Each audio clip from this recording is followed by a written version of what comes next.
Hello class, welcome back बच्चों। तो पहले बच्चों स्टार्ट कर रहे हैं नया लेक्चर।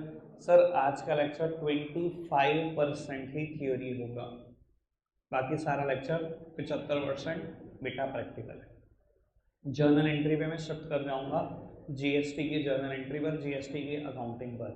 सब सामने देख रहे हैं प्यारे बच्चे। सर फुल फॉर्म बताना जीएसटी की।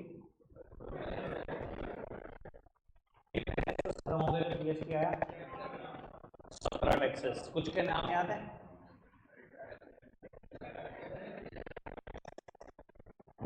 कौन बोल रहा है वैट टैक्स? तो वैट टैक्स तो डायरेक्ट टैक्स हुआ करता था, उसको खत्म करके इनकम टैक्स को एक ही डायरेक्ट टैक्स में बदल दिया था। एक्सरसाइज तो excise duty, service tax, VAT, entertainment tax, luxury tax. 5 के नाम मैंने गए थे, याद कर लेना। बाबू जीएसटी में कितने टैक्स? बस बस बेटा बिल्कुल चुप। कितने टैक्स रेट पड़े हैं? 5, 0, 5, 12, 18, 28। ठीक है जी, लगभग बेटा चर्चा को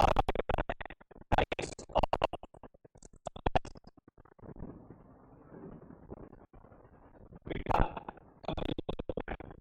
कोई मजाक टॉपिक है ही नहीं, ठीक है ना जी। जिसकी आप अकाउंटिंग सीखने जा रहे हो ना बेटा, जीएसटी, ठीक है ना, यहाँ बहुत कुछ सोचना पड़ता है बेटा। अब मैं बात कर रहा हूँ type of supplies under GST.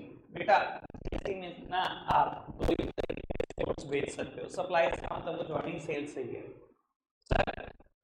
कुछ हो सकती है intra state supplies, intra state supplies, और बेटा कुछ हो सकती है inter state supplies, inter state supplies.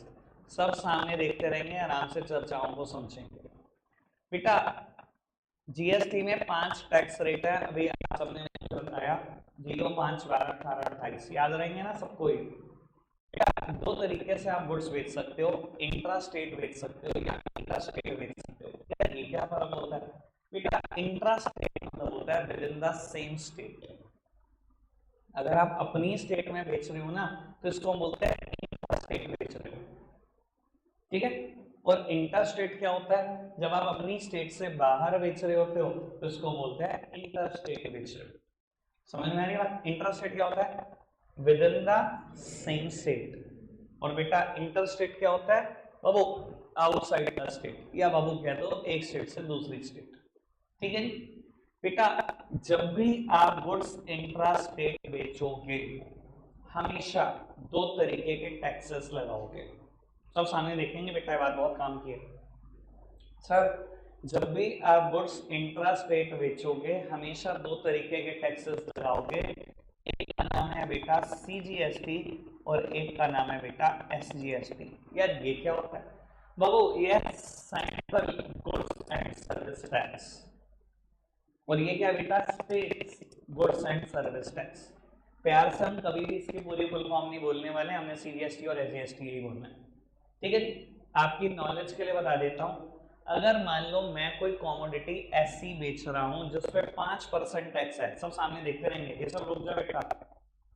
अगर मैं कोई ऐसी कॉमोडिटी बेच रहा हूं जिसपे 5% टैक्स है और अपनी ही स्टेट में बेच रहा हूं, तो जब मेरा बिल आएगा पता है क्या लिखा होगा? सेल प्राइस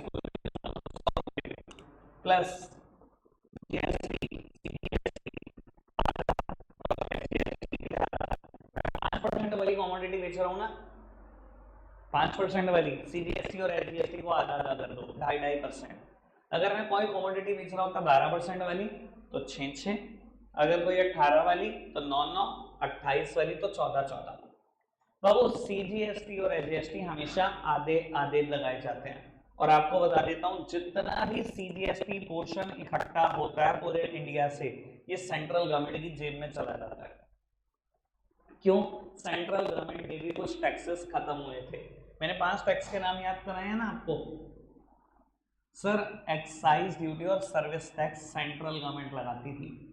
17 टैक्सेस खत्म हुए हैं, मैं 17 की बात नहीं कर रहा, सिर्फ 5 पे ध्यान दो बाबू। एक्साइज ड्यूटी और सर्विस टैक्स सेंट्रल गवर्नमेंट लगाती थी, सेंट्रल गवर्नमेंट के भी टैक्सेस खत्म हुए तो सेंट्रल गवर्नमेंट की भी जेब में कुछ जाना चाहिए बाबू। सीजीएसटी सेंट्रल गवर्नमेंट की जेब में जाता है और एसजीएसटी बाबू ये स्टेट की जेब में जाता है। समझ में आ रही है बात? कोई दिक्कत कोई परेशानी तो नहीं? समझ में आ रही है ना बेटा बात? कोई दिक्कत तो नहीं? 17 टैक्सेस खत्म हुए यार, सेंट्रल के भी तो खत्म हुए, स्टेट के भी खत्म हुए, तो दोनों को कुछ मिलना चाहिए ना। क्या दोनों को कुछ मिलता हुआ दिखाई दे रहा है आपको?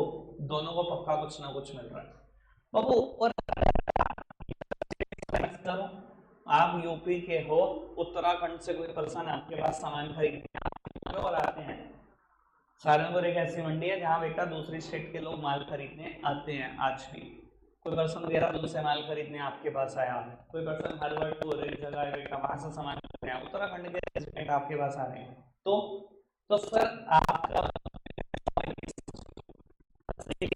Goods 100 plus IGST. यार ये आईजीएसटी क्या बोला है? Integrated goods and service tax. IGST मतलब इंटीग्रेटेड। पता है आपको इंटीग्रेटेड क्यों नाम रखा गया? इंटीग्रेटेड, दो चीजों को इकट्ठा कर लो, चार चीजों को इकट्ठा कर लो तो वर्ड लगाते हैं इंटीग्रेटेड। बाबू इस इंटीग्रेटेड जो आईजीएसटी है, जो इंटीग्रेटेड टैक्स है ना, जितना भी कमाती है सरकार, इसका खुद कुछ पोर्शन रख लेती है सेंट्रल गवर्नमेंट, कुछ पोर्शन बांट देती है स्टेट गवर्नमेंट को। इसका एक स्पेसिफाइड तरीका है, वो आपके लिए जरूरी नहीं है, जब सीए बनोगे पता लग जाएगा। यानी कि इसका भी कुछ हिस्सा सेंटर को मिलता है, कुछ हिस्सा स्टेट को मिलता है। सीजीएसटी का पूरा हिस्सा सेंटर का है, एसजीएसटी का पूरा हिस्सा स्टेट का है। समझ में आ रही है बात? कोई दिक्कत कोई परेशानी तो नहीं? आईजीएसटी है 5 तो पूरा 5, 12 है तो पूरा 12, 18 है तो पूरा 18, 28 है तो पूरा 28। ठीक है जी, मेरा प्रोडक्ट 5 वाला है तो से 105 रुपए देगी। कोई दिक्कत कोई परेशानी तो नहीं? समझ में आ रही है बात? अब आपको कुछ बातें पूछनी है, बताओ सर कितने तरीके की सप्लाईज का मैंने डिस्कशन करा, कितने तरीके से सामान बेच सकते हैं जीएसटी में? 2 तरीके से, इंट्रा स्टेट और इंटर स्टेट। इंट्रा का मतलब क्या होता है? With in the same state. और जब भी अपनी स्टेट में सामान बेचोगे कितने टैक्स चार्ज करोगे जीएसटी में? 2। नाम बताओ। आई कहां से आ गया भाई? सेम स्टेट में सामान बेच रहे हो, सीजीएसटी और एसजीएसटी। कितना कितना चार्ज करोगे? आधा आधा। प्रोडक्ट 5 वाला है तो 2.5, 12 वाला तो 6, 18 वाला तो 9, 28 वाला तो 14, दोनों बराबर चार्ज करोगे। सीजीएसटी वाला कंपोनेंट जितना भी इकट्ठा होता है सारा सेंट्रल गवर्नमेंट की जेब में, एस वाला कंपोनेंट जितना भी इकट्ठा होता है स्टेट्स की जेब में। ठीक है जी। और अगर अपने शहर से बाहर सामान बेच रहे हो तो क्या कौन सा टैक्स चार्ज करें? IGST, full form integrated goods and service tax. Sir कितना चार्ज करें? पूरा 5% वाले आइटम है आईजीएसटी 5%, 12 बजे तो 12, 18 बजे 18, 28 बजे 28। समझ में आती है बात? कोई दिक्कत अभी तक, कोई परेशानी है अभी तक? स्टार्ट करते हैं प्रैक्टिकल क्वेश्चन डायरेक्टली, करते हैं स्टार्ट। मेरी तरफ देखना, अभी अभी लिख तो दूं, कुछ और तो क्लैरिटी दे दूं, कर लेंगे शुरू, इतना क्यों परेशान हो जिंदगी में। बाबू आप कोई पर्सन हो, mister Ram, you are a resident of UP, ठीक है बाबू। आपने किसी को सामान बेचा, known as Mohan, again a resident of UP. बेटा मोहन ने सामान बेचा सोहन को, again is also a resident of UP. ऐसा हो सकता है क्या? नहीं हो सकता। क्यों नहीं हो सकता? बेटा ये इंसान बैठा हुआ है मटिया महल में, ठीक है जी, या पंसारी बाजार में, ये क्या करता है बेटा? नोटबुक्स बनाता है बहुत सारे। बेटा ये इंसान बैठा हुआ है नोमेस कैम में, आपकी सिटी का एग्जांपल दे रहा हूँ, ये पंसारी बाजार से सामान खरीदता है, इससे नोटबुक खरीदता है नोट से। और बेटा ये कस्टमर, ये भी नोमेस कैम में रहता है, ये आपकी दुकान पे और रिटेल में आपसे सामान लेकर गया, शहर के शहर में कुछ बेच जाते हैं, आप बात कर रहे हो यूपी, ये तो बहुत बड़ा है। ऐसा हो सकता है कि नहीं हो सकता? हो सकता है। बाबू राम ने सामान बेचा मोहन को, बेटा ये यूपी वाला पर्सन, मोहन यूपी वाले पर्सन को ही सामान बेच रहा है। सर कौन सा टैक्स लगाना चाहिए? सीजीएसटी और कितना कितना, आधा आधा, ठीक है जी। सर इसने ऐसे टैक्स चार्ज किया, sale price of goods, Ram ने बेचा सामान 100 का, प्लस सीजीएसटी, मान लो इसकी कॉमोडिटी 18% वाली है, CGST at the rate 9%, SGST at the rate 9%, 9 और 9 118। कोई दिक्कत कोई परेशानी तो नहीं बाबू। इसने सामान फिर सोहन को बेचा, मुझे बता दो मोहन को सामान की कीमत कितनी बढ़ी, 100 या 118? 100 या 118? कितने गधे हो तुम यार, मतलब समझ ही नहीं आती। कल वैट समझाया और कहा था सारी जीएसटी की कैलकुलेशन सेम है। सरकार ने कहा था इस टैक्स की छूट दे देंगे जब सेल पर टैक्स दोगे। आपको सामान की कॉस्ट कितनी पड़ी, 100। गधे कहीं के वहीं पहुंच जाते हैं। 50 मिनट मेहनत करी मैंने, फिर वहीं के वहीं है। अरे कल घर जाके पढ़ा करो कुछ, निकम्मो। बाबू मोहन को सामान की कीमत कितनी पड़ी है बेटा, 100 रुपए। सरकार ने क्या कहा है बेटा, जो आप परचेज पर टैक्स देके आए हो मोहन, हम इसकी आपको कभी ना कभी एडवांटेज जरूर देंगे जब आप सेल पर टैक्स दोगे, परचेज के टैक्स की छूट मिलेगी। बेटा इसको हम टेक्निकल भाषा में बोलते हैं इनपुट्स, या input CGST, input SGST. Input का क्या मतलब है, परचेज पर टैक्स देके आया हूं, परचेज पर टैक्स देके आया, वो मेरे इनपुट्स ही तो हैं, उनसे आउटपुट बनेंगे और बेचेंगे।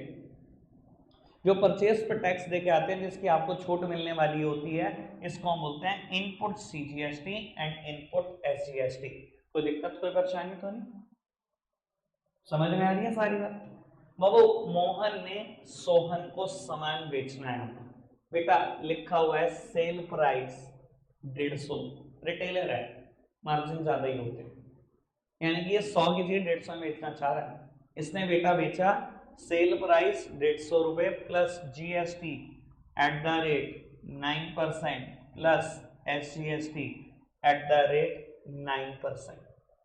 बाबू 9% टैक्स लगा दे बेटा, इस पर 9% टैक्स लगाया, 9% सामान कंज्यूमर को चाहिए। किसने दिया होगा टैक्स, सोहन ने, मोहन ने?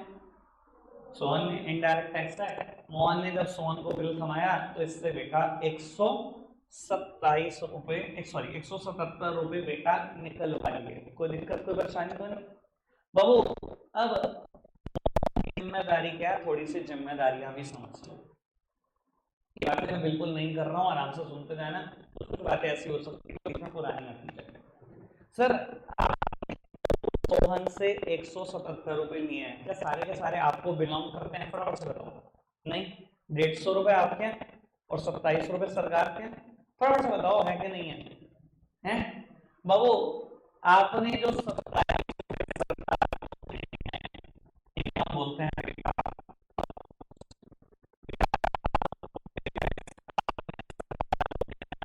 आउटपुट सीजीएसटी और आउटपुट एसजीएसटी, यानी कि परचेज पे जो टैक्स देकर आएंगे उनको बोलेंगे इनपुट्स, और जो सेल पे टैक्स देना होगा उसको बोलेंगे आउटपुट। वो बात अलग है कि आउटपुट को पे करने के लिए सरकार इनपुट छोड़ दे देती है। जब भी सेल पे इसके टैक्स की छूट मिलेगी कि नहीं मिलेगी, वो बात अलग है। परचेज पे जो टैक्स देके आते हैं उसे क्या बोलते हैं जीएसटी की भाषा में, बोलो फटाफट से, क्या बोलते हैं? Inputs, input CGST, input SGST, और आईजीएसटी होता तो इनपुट आईजीएसटी। ठीक है जी। सेल पर जो टैक्स देना है सरकार को उसको क्या बोलते हैं, फटाफट से बताओ? Output, output CGST, output SGST, और आईजीएसटी हो तो आउटपुट आईजीएसटी। कोई दिक्कत कोई परेशानी, समझ में आ रही है बात? कितना टैक्स देना है बेटा,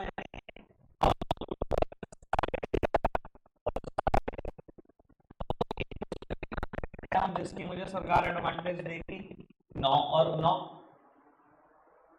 9 और 9। सर पूरी 22 रुपए टैक्स, 18 का एडवांटेज है ना, 18 माइनस कर दिए, 27 में से 18 माइनस कर दिया, कैश तो सरकार को 9 ही जमा कराऊंगा ना। सरकार पूछेगी आओ जी मोहन साहब टैक्स जमा कराओ, मैंने कहा जी 27 का टैक्स है, सरकार ने कहा 27 जमा कराओ, मैंने कहा जी आपने कुछ प्रॉमिस किया था, क्या परचेज के टैक्स की छूट दोगे? सरकार ने कहा ले ले छूट, मैंने 18 की छूट ले ली, कितने सरकार को जमा कराऊं? 9 ही तो कराऊं। पर बाबू ईमानदारी से समझना, उनकी देश के बारे खुद नहीं गया, 18 उसने पहले टैक्स दिए थे टाइम, 9 आज जमा कर रहा है, 27 जमा कर रहा है, 27 के 27 रुपए को कौन देके गया? सोहन देकर गया। कल वाली बात, पुरानी बात, उसने 1 रुपया भी अपनी जेब से दिया? देता कोई जीएसटी में अपनी जेब से? सब कंज्यूमर देता सारा टैक्स। कल बताया था वैट में, सेम बात। जब मैं बोल रहा था ना कहानी बड़ी इंपॉर्टेंट है, तो कल मैं जाके चल रही थी, कुछ नहीं होता, आ जाएगी समझ, अब आ जाएगी समझ, जल्दी आ जाएगी जब प्रैक्टिकल शुरू होगा। हाँ जी सर, सुन लो दोबारा आसान की बात। क्या 1 रुपया से गया? क्या मुझे बस ये बताओ, पूरी पूरी गेम में 18 दिए थे, 9 दे रहा हूँ आज, 27 दे रहा हूँ, 27 के 27 किससे इकट्ठे किए हुए हैं? सोहन से, अपनी जेब से तो कुछ नहीं दिया। क्या मैं क्लियर हूँ बात? सर आउटपुट देने थे 13.5 13.5 9 4.5 4.5 9 रुपए तो नगद देने सरकार को, यानी कि नगद जो टैक्स आपने जमा किया होगा उसको कितने रुपए दिया होगा? 9 ही रुपए, बाकी तो 18 की छूट दे दी होगी ना सरकार ने, 27 पे करने लगे होंगे। कोई दिक्कत तो नहीं? समझ में आ रही है बात? पक्का से चलना है? आओ जी जर्नल एंट्री बनाते हैं, बस देखते रहना सर, पहली जर्नल एंट्री में जीएसटी की करने जा रहा हूँ, पेशेंस रखोगे तो इतने मास्टर बनोगे जीएसटी में, आपने सोचना नहीं होगा। सर मुझे ना मेरे ऊपर विश्वास है टैक्स पढ़ाने में, मैंने सीए फाइनल तक टैक्स पढ़ाई हुई है, इनिशियली मैं लिमिट नहीं बढ़ाता था, बाकी आप समझदार। आओ जी बाबू, मैं अगर आपको कहूँ जर्नलाइज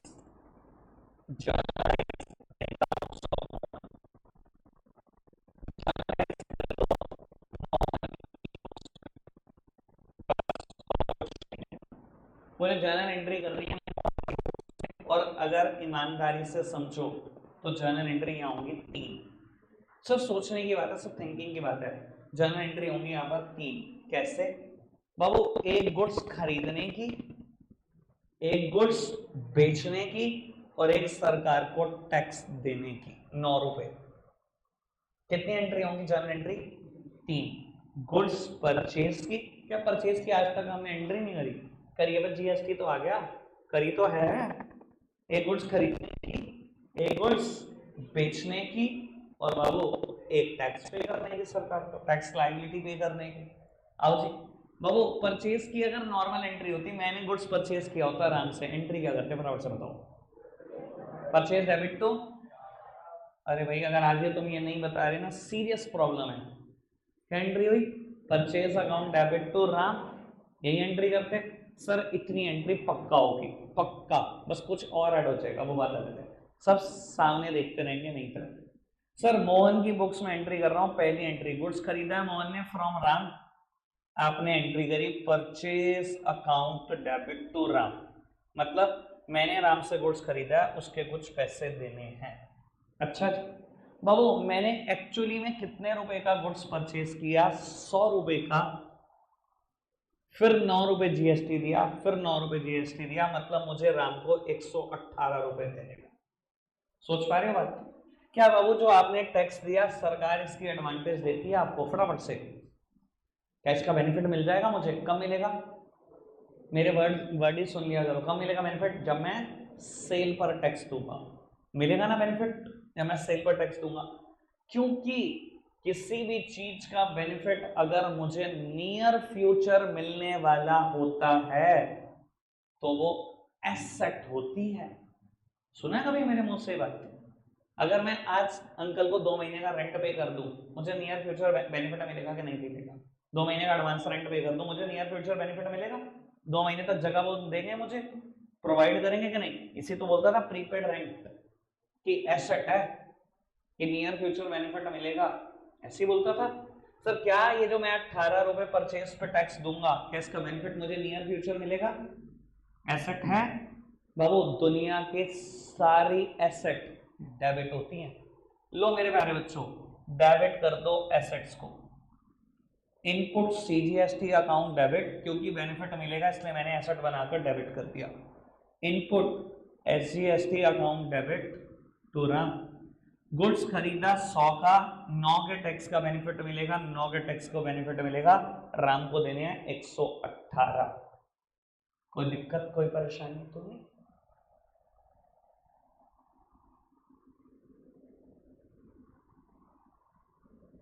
सर देख लो जर्नल एंट्री, कोई दिक्कत कोई परेशानी तो नहीं?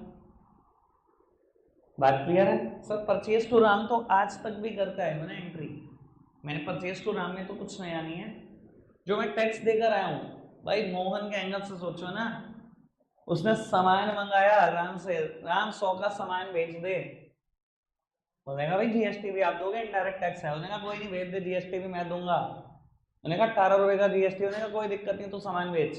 तो एक्चुअली में मैंने राम के 100 रुपए देने हैं यार, 118 ही तो देने हैं, उसने सरकार को भी तो जमा कराने हैं 18 रुपए, मैंने तो 118 ही देने हैं, राम के 118 रुपए देने हैं। गुड्स खरीदा 100 का था, 9 का टैक्स है, पर इस टैक्स का क्योंकि बेनिफिट मिलेगा इसलिए मैंने उसको एसेट मान के डेबिट किया। कोई दिक्कत कोई परेशानी तो नहीं? एनालिसिस क्लियर है मेरा? पक्का से आगे बढ़ जाए, रट रहे हो? समझ लिया ना क्यों डेबिट हुआ इनपुट? क्योंकि बेनिफिट मिलेगा। ठीक है जी, आओ जी बाबू, अब आपने सामान बेच दिया सोहन को, मोहन ने सामान बेच दिया है सोहन को, फिगर सब दिमाग में रखो। ठीक है जी। अच्छा, मोहन सिर्फ सोहन को सामान बेचे, जीएसटी को बाद में देखें, एंट्री क्या करते? हमने सोहन को सामान बेचा, एंट्री बताओ। सोहन डेबिट टू सेल्स, सब जानते हैं इस बात को, कोई दिक्कत कोई परेशानी तो नहीं? मैं तो कह रहा हूं मेरे प्यारे बच्चे बहुत इंटेलिजेंट हैं, इतना इनको आता है। जीएसटी क्या हुआ अगलेगा जब इतना आता है तो? आओ जी 2 मिनट में जीएसटी भी इंट्रोड्यूस कर देते हैं। बाबू एंट्री करी होती आपने, अगर सिर्फ सामान बेचा होता और जीएसटी ना होता, Sohan debit to sales account, यही तो एंट्री की होती, यही तो की होती। बस बाबू अब जीएसटी है, अब जीएसटी है तो थोड़ा सा समझो क्या चेंज होगा। सर मोहन जरूर सोहन से टैक्स लेगा क्योंकि इनडायरेक्ट टैक्स है। हैंगरीज जरूर टैक्स लेगा जो भी पिज्जा खाने जाएगा, पर ये भी समझो टेंशन तो हैंगरीज की है ना सरकार को टैक्स जमा कराने की। मैं पिज्जा खाने जाऊंगा, मैं टैक्स जरूर दूंगा, पर टेंशन तो हैंगरीज के ऊपर है ना कि टैक्स मुझे जमा कराना है सरकार को। और बाबू दुनिया की सारी टेंशन, यार याद कर लो पहला लेक्चर, पहले लेक्चर में समझा देता, दुनिया की सारी सिरदर्दियां क्या होती हैं और लाइबिलिटीज हमेशा क्या होती है जर्नल एंट्री में। मैं तो कह रहा हूं मेरे बच्चों, आपने बताया, मैंने कुछ नहीं बताया, आपने ही बताया। तो बाबू क्योंकि लाइबिलिटी आपकी है सरकार को टैक्स जमा कराने की है, आप हैंगरीज हो, कंज्यूमर नहीं टैक्स जमा कराएगा बेटा, हैंगरीज जमा कराएगा। लाइबिलिटी है, सिरदर्दी है, कर दो क्रेडिट। आपने जर्नल एंट्री में लिख दिया output CGST debit, output SGST, sorry output CGST credit और एसजीएसटी भी क्रेडिट। नहीं तो देखना फिगर के लिए बाबू, मैं इसको एक बार ऊपर कर देता हूं, आप ये फिगर्स ढंग से देख लो। सर सामान बेचा 150 का ही है, सामान बेचा 150 का ही है, 13.5 और 13.5 सरकार को जमा कराने हैं आपने। और बाबू सोहन से आप कितने पैसे लोगे? पूरे 177। सोहन ने कहा जी 150 का सामान देते, आप क्या कहोगे? आप मोहन हो, भाई सामान बेच रहा हूँ, टैक्स भी तू ही देगा, इनडायरेक्ट टैक्स से मैं नहीं दूंगा। जी ठीक है तो सामान बेच, ले लियो टैक्स भी, 150 का सामान बेचा, 27 का टैक्स है, उससे तो निकलवाऊंगा पूरे 177, मैं थोड़ी दूंगा अपनी जेब से, उससे पूरे 177 निकलवाने हैं, सामान 150 का बेचा, बाकी सरकार को जमा कराना है। कोई दिक्कत कोई परेशानी तो नहीं अभी तक पूरी गेम में? वो बात अलग है, इसको पे करने के लिए इनपुट्स की छूट मिलेगी, बात अलग है। एज पर बिल देखो, एज पर इनवॉइस देखो, एज पर इनवॉइस तो 27 रुपए जमा कराने हैं, जर्नल एंट्री पूरी करो। तीसरी एंट्री में सब कुछ क्लियर हो जाएगा, पूरी पिक्चर क्लियर। अभी तक कोई दिक्कत कोई परेशानी तो नहीं? गुड्स खरीदा, एंट्री क्या करी? परचेज टू क्रेडिटर, वो क्रेडिटर का नाम कुछ भी हो सकता है, वो बात अलग है, मेरे एग्जांपल में नाम है परचेज टू क्रेडिटर। लेकिन अगर जीएसटी साथ में है, अगर बाबू आप जीएसटी देकर आओगे तो सरकार कहेगी मैं इसकी छूट जरूर दूंगी जब तू सेल पे टैक्स देगा, मुझे एडवांटेज मिलेगी। सर एसेट है, कर दो debit, input CGST debit, input SGST debit. ठीक है, सामान बेचोगे तो एंट्री क्या? सर डेटर टू सेल्स, इतनी एंट्री तो करते थे, पुरानी थी, पर बाबू ये भी समझो अगर सामान बेचोगे उससे जीएसटी लोगे तो सरकार को जमा कराने की जिम्मेदारी हमेशा आपकी है। इस जिम्मेदारी से, इस रिस्पॉन्सिबिलिटी से नहीं बच सकते। और अगर जिम्मेदारी है मतलब लायबिलिटी है तो जर्नल एंट्री में क्रेडिट होती है, यानी कि एंट्री होगी debtor to sales to output CGST to output SGST. कोई दिक्कत कोई परेशानी तो नहीं? आओ सरकार को टैक्स जमा करें। ठीक है, सरकार ने कहा ला भाई मेरी सेल का टैक्स ला, आपने कहा जी टैक्स तो दूंगा पर आपकी कुछ प्रोमिसेस हैं, सरकार ने कहा प्रोमिसेस फुलफिल करी, ले ले परचेज के टैक्स की छूट। आपने कहा जी डन, आओ जी प्यारे बच्चों, जर्नलाइज कैसे करेंगे आप समझना। अब मुझे ऊपर वाला पोर्शन कुछ नहीं चाहिए, मेरे सामने दोनों जर्नल एंट्री लिखी हुई है, इससे ही बेटा मैं तीसरी एंट्री जर्नलाइज करूंगा। बाबू सरकार को टैक्स देना है, अगर मैं सरकार को टैक्स दे दूंगा मेरी लायबिलिटी खत्म हो जाएगी। लायबिलिटी खत्म, मैंने अभी तक लायबिलिटी बनाया हुआ है, मैं सरकार को पे कर रहा हूँ, बेटा लायबिलिटी खत्म करो, पे करो, खत्म करो। आओ प्यारे बच्चों खत्म करते हैं। बेटा कोई चीज लायबिलिटी है तो क्रेडिट होती है, अगर खत्म कर रहा हूं कैसे खत्म कर सकता हूं? डेबिट करके। मैंने कर दिया output CGST debit, output SGST debit. कितने कितने रुपए देने हैं सरकार को? 13.5 और 13.5, बेटा 27 रुपए देने हैं। सरकार ने क्या कहा था? ले लियो छूट, जब सेल पर टैक्स देगा, अब दे तो रहा हूं सेल पर टैक्स, ले लो छूट। बाबू अगर मैं एडवांटेज उठा रहा हूं तो बुक से खत्म कर दो, एडवांटेज उठाने के बाद बाबू लो एडवांटेज उठा लो और बुक से खत्म कर दो। सर एडवांटेज थी तो डेबिट थी, आज एडवांटेज उठा रहा हूं तो बुक से खत्म करो। आओ जी बाबू, input CGST credit, input SGST credit. 13.5 और 13.5, 27 देने हैं, 9 की छूट है आपके पास, 18 की छूट है। बाबू 27 देने हैं, 18 की छूट ले ली, अभी भी रह गए 9। बाबू सरकार टैक्सेस कैश नहीं लेती, इसलिए वर्ड क्या लिखना है बेटा? बैंक। 9 रुपए सरकार को नगद जमा करा दिए। पैसा आ रहा है या जा रहा है? जा रहा है। और जब भी जाता है क्या होता है? या तो कैश क्रेडिट या तो बैंक क्रेडिट। सरकार को ऐसे जमा करा के होता है, सरकार विंडो खोल रखी है सरकार ने, नगद लेगी टैक्स, बैंक अकाउंट से ही कटता है। ठीक है जी, तो टू बैंक अकाउंट 9 रुपए। सर मुझे बताओ ये एंट्री क्लियर हुई कि नहीं? जब तक लायबिलिटी थी क्रेडिट थी, जब तक एसेट्स थी, जब तक बेनिफिट मिलने वाला था डेबिट थी। जब लायबिलिटी पे करूंगा तो बुक से खत्म ही तो करूंगा, मैं पे कर रहा हूं, खत्म करूं बुक से, डेबिट करके खत्म कर सकता हूं। जब एडवांटेज थी तो डेबिट थी, अब बाबू एडवांटेज यूज कर रहा हूं, बुक से खत्म कर दूं, यूज करने के बाद क्रेडिट कर दी, सारी लायबिलिटी डेबिट कर दी, सारी एसेट्स क्रेडिट कर दी, दोनों ही बुक से खत्म हो गए। 27 पे करने के लिए 18 के एडवांटेज उठाए, 9 पे करने हैं, कैसे पे करूं बाबू? नगद। पैसा आ रहा है या जा रहा है? जा रहा है। जब भी जाता है क्या होता है? कैश क्रेडिट या बैंक क्रेडिट, कर दिया बैंक क्रेडिट। पूरी जर्नल एंट्री के पीछे लॉजिक होता है, कोई रटाना थोड़ी होता है इसको। क्लियर हुई बात? अगर मैंने एक एग्जांपल दिया तो आपको पता है देर कितनी लग चुकी है, लेकिन कोई नहीं। जर्नल एंट्री जब शुरू करी थी तो पहला रजिस्ट्रेशन करा था 50 मिनट में, आज तो फिर 20 मिनट में कर लिया। मास्टर इसके भी बन जाओगे। टोटल 10 लेक्चर लगने हैं, आज दूसरा है, 8 दिन में खत्म हो जाएगा जीएसटी। उसके बाद 15 दिन में सारा का सारा मुझे लगता है हवेली तक का सिलेबस उड़ा दूंगा। बस रिवीजन ही रिवीजन है। कितने खुश हैं मेरे प्यारे प्यारे बच्चे, तुम खुश रहो बस। आओ जी बाबू एक और क्वेश्चन देखते हैं इस पर ही, ठीक है? कोशिश करते हैं आप जर्नल एंट्री आप बता सको, थोड़ी सी ट्राई। ठीक है सर, क्या इसमें नरेशन फॉर्मेट की जरूरत नहीं है? सर बिल्कुल है, पेपर में नहीं कर सकते बिना नरेशन के, बिना फॉर्मेट के। और नरेशन क्या है हमें तो पता ही है, being goods purchase from Ram, being goods sold to Sohan, being tax liability paid to government. Narration में क्या है, फॉर्मेट आपको पता ही है, date, particular, LF, amount debit, amount credit. कोई दिक्कत, कोई परेशानी अभी तक? आगे बढ़ जाए। आओ जी प्यारे बच्चों, सेम चीज पर बेस्ड एक और क्वेश्चन करते हैं, ठीक है जी। बाबू आप सामने देखते रहो, जा एक काम करो, नोट ही कर लो मेरे साथ साथ, आप मेरे साथ साथ नोट डाउन करो।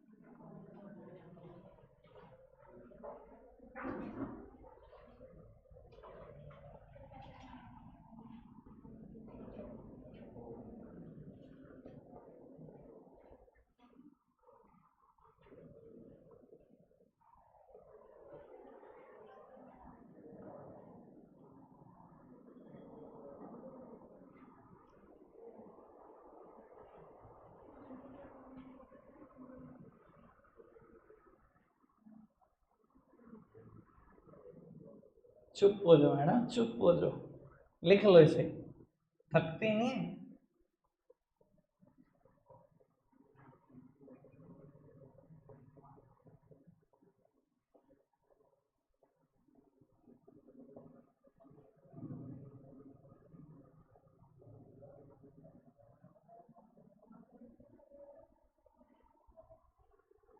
बाबू फटाफट से नोट डाउन करेंगे, और मैं एक बात लिखता हूं, journalise in the books of B. मेरे प्यारे बच्चों टोटल कितनी एंट्री होनी चाहिए बस ये बता दो, 1 मिनट लिखना रोक के। 3। कैसे? एक तो बी ने गुड्स परचेज किया, एक बी ने गुड्स सेल किया, तीसरी टैक्स लायबिलिटी पे करने की सरकार को, ठीक है जी। अब ट्राई करोगे आप एक बार जर्नल एंट्री खुद करने की? भव्य कह रहा नहीं। भव्य 2 क्वेश्चन तेरे लिए होमवर्क है, अभी बताता हूँ कौन कौन से, ठीक है जी। बाबू फटाफट से ट्राई करो। भव्य टेस्ट देने को कह रहा है कल जर्नल एंट्री का, बहुत मुश्किल हो जाएगा, एक दिन में 30 इलस्ट्रेशन कैसे तैयार करेगा? ट्राई कर ले से, वरना तो वो काफी बच्चों ने करा, 2-4 बच्चे परेशानी अभी भी फेस कर रहे हैं, कोई दिक्कत नहीं, मैं सिर्फ 2 मिनट में कर देता हूँ, उसके बाद 2 क्वेश्चन होमवर्क के लिखूंगा और छुट्टी। सामने देखना बाबू, बी ने सबसे पहले सामान खरीदा ए से। सर पुरानी जितनी एंट्री आती है उतनी तो करो भैया, अगर सामान खरीद रहे हो परचेज हमेशा डेबिट होती है, ए से खरीद रहे हो ए क्रेडिट होगा बेटा। लेकिन आप सिंपल सामान नहीं खरीद रहे, इस बार टैक्स दे के आ रहे हो 500 और 500 रुपए का। जब टैक्स दे के आ रहे हो तो सरकार क्या कहेगी बेटा, बेनिफिट दूंगी। कब? जब तू सेल पे टैक्स देगा, बेनिफिट क्लेम कर दो। बाबू मैंने बेनिफिट क्लेम कर दिया बेटा, बेनिफिट है, एसेट है, डेबिट कर दो। इनपुट्स को डेबिट कर दिया, दोनों के दोनों टैक्सेस को, input CGST debit, input SC ST debit. सामान खरीदा एक्चुअली में 20,000 का, 500 का एक टैक्स, 500 का एक टैक्स, यानी कि ए को कितने देने हैं? 21,000 रुपए, ठीक है जी। कोई दिक्कत कोई परेशानी तो नहीं? बाबू यहां आपने बी ने सामान बेच दिया सी को। सर बी जब सी को सामान बेचता था, पुरानी एंट्री जितनी आती है उतनी तो करो, सेल्स हमेशा क्रेडिट, डेटर हमेशा डेबिट। अब बाबू चाहे सी टैक्स के पैसे दे रहा है आपको 550, पर ये भी समझो आप हैंगरीज हो, और ये बेटा नॉर्मल कस्टमर आपकी दुकान पे खड़ा होगा। सर ये तो टैक्स देके निकल लेगा, हैंगरीज को ही सरकार को जमा कराना है, जमा तो बी को ही कराना है ना एक्चुअली में बेटा, सरकार को जमा। तो बाबू सिरदर्दी तो आपकी है जमा कराने की, सिरदर्दी आप रिकॉर्ड करो। दुनिया की सारी सिरदर्दियां मतलब लायबिलिटीज, और लायबिलिटी हमेशा क्या होती है? क्रेडिट। तो बाबू आपने लायबिलिटी भी रिकॉर्ड कर दी, output CGST account debit, output SCST, sorry मैं बार बार डेबिट बोलता हूँ यार, आउटपुट्स दोनों क्रेडिट, ठीक है। सर सेल एक्चुअली में 22,000 रुपए की करी, 550 का एक टैक्स सरकार को जमा करना है, 550 का एक, 23,100 रुपए। ठीक है जी। अब आपको थर्ड एंट्री सबसे इंपॉर्टेंट एंट्री है पूरी की पूरी बात में, क्योंकि आपने कभी थर्ड एंट्री करी नहीं, जर्नल एंट्री में परचेज भी किया, सेल भी किया, टैक्स लायबिलिटी कभी पे नहीं करी। तो बाबू अब टैक्स लायबिलिटी पे करने की भी बात सुन लो बेटा। अब आप सरकार को टैक्स जमा कराओगे सेल का, सेल का कैसे पता लगेगा टैक्स है? जैसे आउटपुट दिखे समझ जाना सेल का टैक्स है। लेकिन सरकार ने क्या कहा था, जब सेल का टैक्स देगा तो परचेज के टैक्स का बेनिफिट लियो। बाबू कौन सा टैक्स का बेनिफिट लो? पूरी की पूरी जर्नल एंट्री में इनपुट वर्ड ढूंढना शुरू कर देना, आपको पता लग जाएगा ये परचेज का टैक्स है। सेल का टैक्स जमा कराना है, परचेज के टैक्स का मिलेगा बेनिफिट, जो रह जाएगा वो नगद पे हो जाएगा। बाबू अब मैं ये लायबिलिटी पे करने चला हूं, बुक से खत्म कर दूं? अगर मैं पे कर रहा हूं, अगर मैं पे करके खत्म कर रहा हूं तो बुक से खत्म ही तो करूं इसको भी। सर करो खत्म। आपको ही पता है किसी भी चीज को जर्नल एंट्री से कैसे खत्म किया जा सकता है, साइड बदल दो विद द इक्वल अमाउंट। बाबू 550 और 550 आपने पे करने, कर दिया मैंने डेबिट में, बिल्कुल खत्म करूंगा लायबिलिटी। सर बेनिफिट्स भी पूरे पूरे यूज कर लो, जब तक बेनिफिट्स थे तब तक डेबिट थे, आज यूज कर लूंगा कर दूं क्रेडिट। बाबू मैं पूरे के पूरे बेनिफिट्स यूज कर रहा हूं, अगर बेटा मेरे बेनिफिट खत्म हो रहे हैं तो बेटा बुक से खत्म कर दो इनको। अब सोचने वाले सोच लो, 1100 जमा करने हैं, 1000 का बेनिफिट है, अब ऐसा तो नहीं हो सकता। सर याद है डुअल एस्पेक्ट, हर डेबिट का एक इक्वल अमाउंट का क्रेडिट होता है। यहाँ 1100 लिखे रहने दो, यहाँ 1000 लिखे रहने दो, ऐसा तो नहीं हो सकता, यहाँ भी 1100 आएगा। तो सर 1100 जमा करने हैं, 1000 का बेनिफिट है, 1000 सॉरी 100 रुपए बेटा जमा होंगे सरकार के पास आपकी पॉकेट से। ठीक है जी, कर दो बेटा बैंक से पे, कैश नहीं लेती सरकार।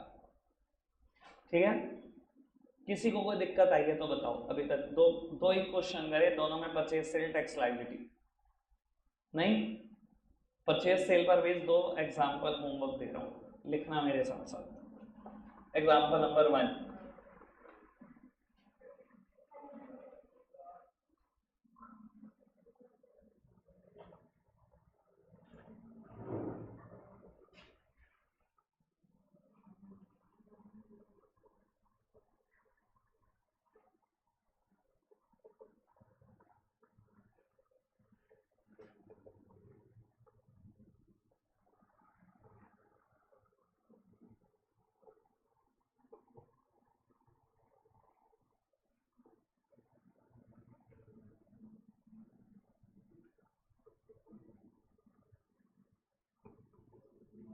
बाबू 1 मिनट के लिए मेरी तरफ देखना। अब आगे जाके ना क्वेश्चन में ऐसा होने लगेगा, प्लीज सामने देखना, कि सीधा कहेगा आपने गुड्स खरीदे हैं रान से 1,00,000 रुपए, जीएसटी की कोई परसेंटेज है, और फिर कहेगा यही गुड्स बेच दिए शाम को। यही गुड्स कहने का मतलब उसका पता क्या होगा, कि वो जीएसटी का रेट नहीं बताएगा। जो गुड्स खरीदे थे अगर वही बेचे हैं तो जो खरीदने पे रेट होगा वही बेचने पे होगा ना, फिर रेट आने बंद हो जाएंगे। देख रहा है मैंने रेट नहीं लिखा क्योंकि मैंने बोल दिया सोल्ड अबव गुड्स, ऊपर वाले गुड्स ही बेचे। फिर मैं रेट क्यों बताऊं, आपको पता होना चाहिए क्या रेट है। अगर बाबू ये चेयर खरीद के आया हूँ, खरीदते टाइम 5% का टैक्स दिया है, तो अगर मैं यही चेयर बेच रहा हूँ, बेचते टाइम टैक्स का रेट बताना जरूरी है? जब इस पे है ही 5% टैक्स, खरीदते टाइम या बेचते टाइम जो मर्जी कर लो है ही 5%, तो 5% तो रहेगा। क्लियर हो रही है बात पक्का से? चलो ठीक है करो।